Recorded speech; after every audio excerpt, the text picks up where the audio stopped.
Hello again, everyone. Welcome back to episode 18 of my Pokemon Black randomized playthrough. We're gonna start off with heading to Route 6, and Bianca's gonna hold us up for a minute here.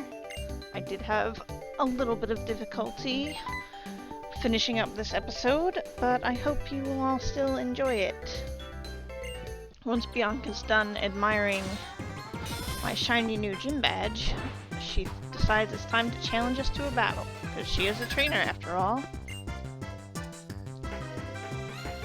Unfortunately, this is definitely one of the most annoying battles.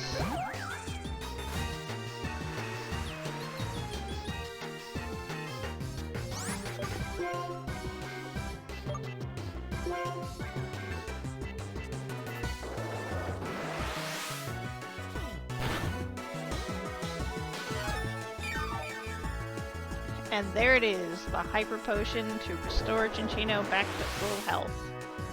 So Marin gets to struggle with another Petal Dance and become confused.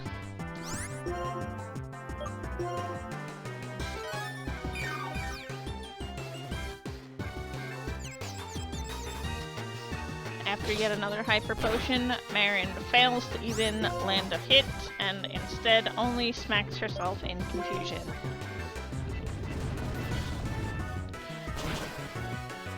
What a battle this is. With an annoying Rock Slide taking her below half health and another smack in confusion, I've had enough. So it's time to swap out.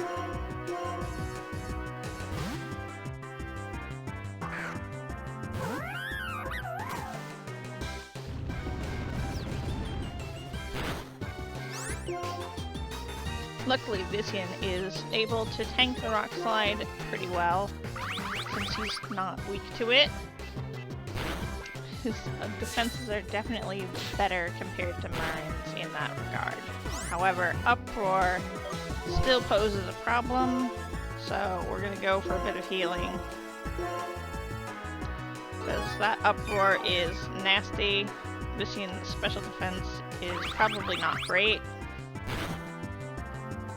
On top of the normal stab, from it being a normal type move from Cinccino.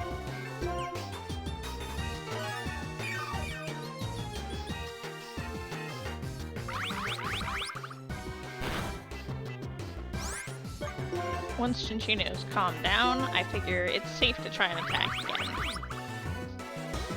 Since Vician can take the next Uproar and finish off Cinccino and get it out of here.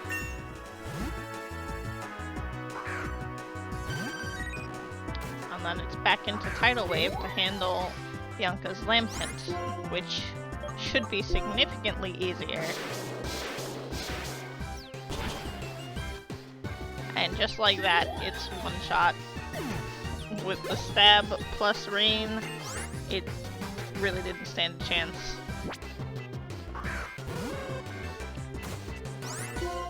And Tidal Wave should be able to take care of Hoot Hoot no problem as well. So, the last two Pokemon are definitely significantly easier than the first two. Still a little bit annoying, but we're out of the worst of it.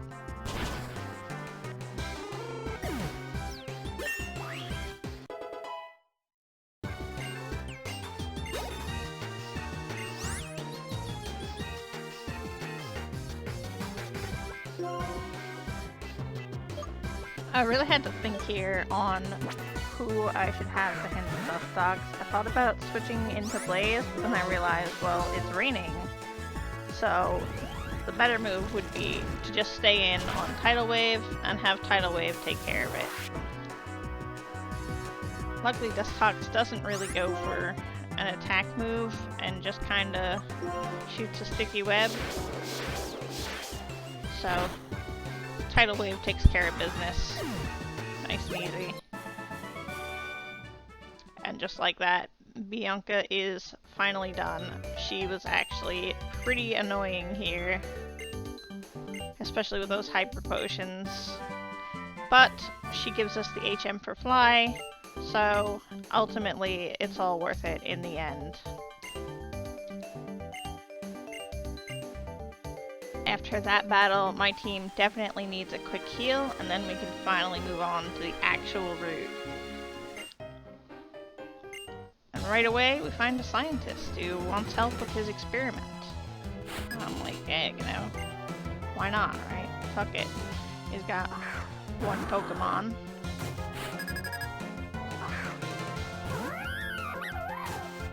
And I had changed up my party lead because Vicien does need the experience, but unfortunately, Vicien doesn't do a whole lot of damage to a Marshtomp, so I was like, maybe I should switch out, but then I was like, well, what if he actually does do some decent damage?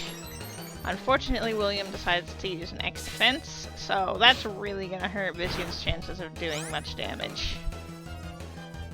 Without that, he might have done a fair bit, but since he's not in a position to take hits, I do swap into Marin for a nice clean sweep with a quad effective grass move.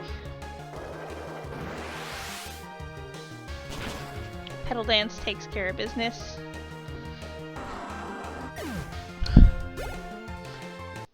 And both Marin and Vicien get a little bit of XP, and then we're done with Scientist William, or whatever his name was.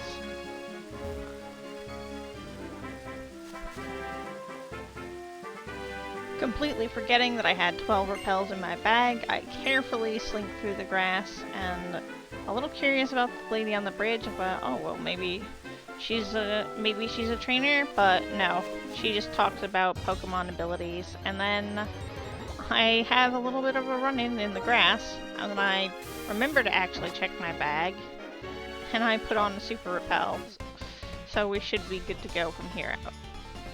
No more pesky wild encounters. And we enter battle with Ranger something or other that I can't quite make out because the text really sucks.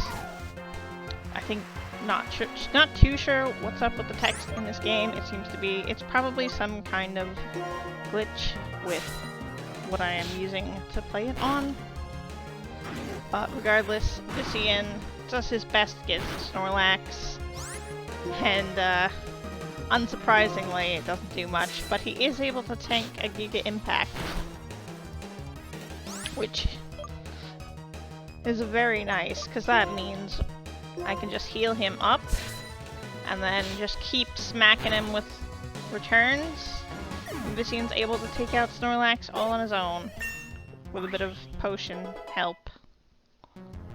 So all that XP is his, and he gets to level 27. I do contemplate switching for Ariados, but then I was like, nah.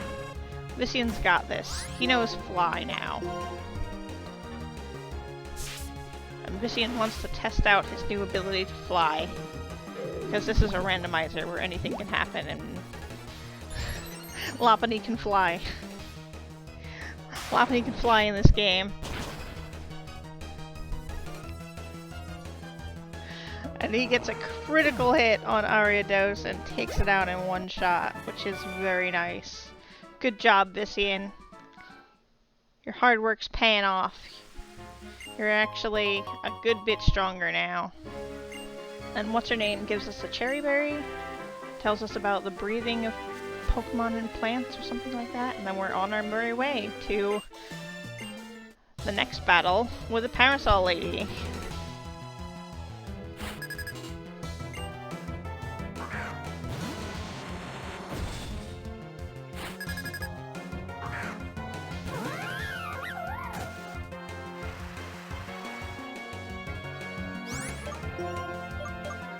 Our first Pokemon is a Steelix, and in typical foolish fashion, I only think in terms of type advantage. And I figured, oh, well, Vicien knows Dig, so Vicien can surely take on a Steelix, no problem, right? And you see how much damage that actually does, so Viscien gets switched out. And Tidal Wave's gonna take charge of things from here. Fire Dance does pretty much nothing, being not only ineffective against water type, but dampened by the rain. So Tidal Wave is just good to go. That did literally 1 damage. And a clean Water Pledge just sweeps that Steelix right down. Next is Dusknoir. And Tidal Wave does have Snarl. Nice dark type move. Lowered special attack just in case. But it's a little awkward when it uses Shadow Force, which I wasn't expecting, but it is a ghost type move, so I can't say that it doesn't make sense for the randomizer to give that move to Dusknoir. But two Snarls is more than enough, and Tidal Wave is just totally good to go. But since next up is a Seismitoad, I do swap into Marin. Since, well, Tidal Wave isn't gonna do a whole lot against a ground water type. And Withdraw is not gonna save her here. Nice clean Petal Dance for the one-shot. And it's a crit too, which is even better. Because it did get that defense boost, so I'm not too sure if that would have killed without the crit. I'm not here to do math, I'm here to play Pokemon. Just press buttons and have fun.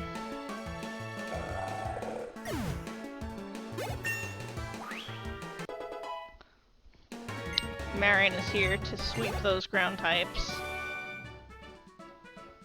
And then we're done, and we get a little bit of cash.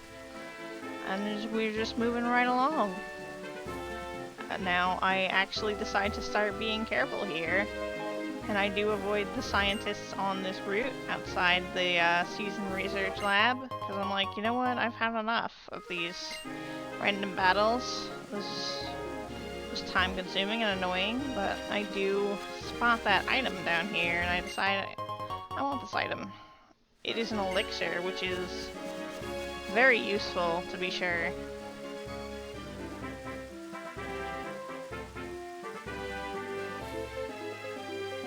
After sneaking past that second researcher, I do spot what looks like another item, but is actually a fungus. So I just run away from that and go for the next item over, which is berry juice. Not the most useful thing, but I decide to ignore the third item in favor of avoiding more trainer battles.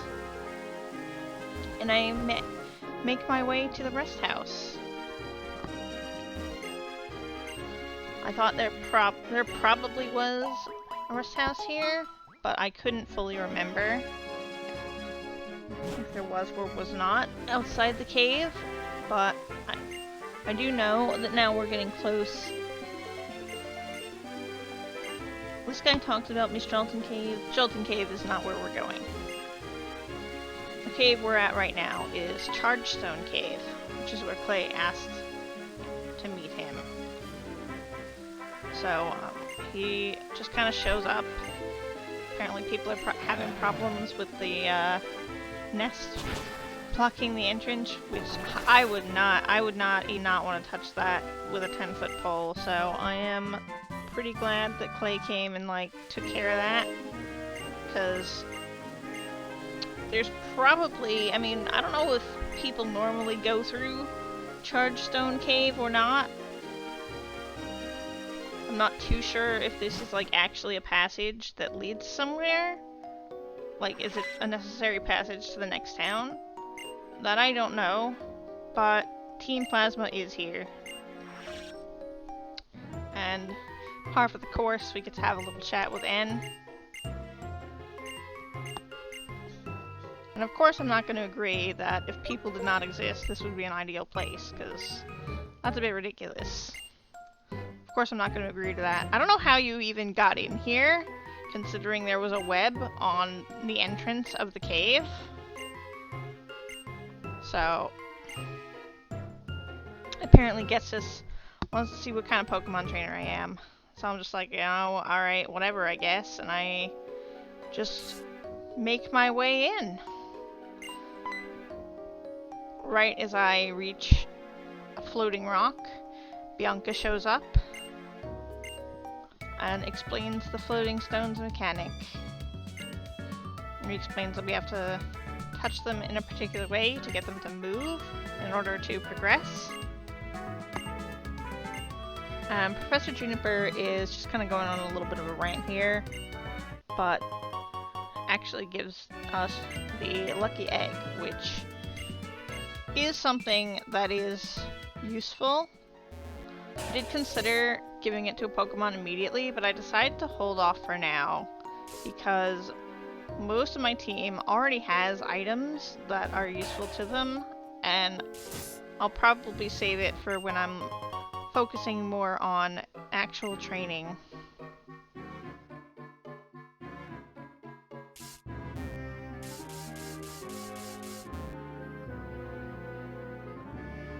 I spot this item up here in the corner, so of course I have to go for it, but it turns out that it's just a Great Ball, which I'm not too sure if that's really a good thing or not, but it is what it is. I do try to avoid this trainer at first, but then I realize I actually need to fight him in order to figure out how to move these stones in the correct directions, so I just kind of skipped over that.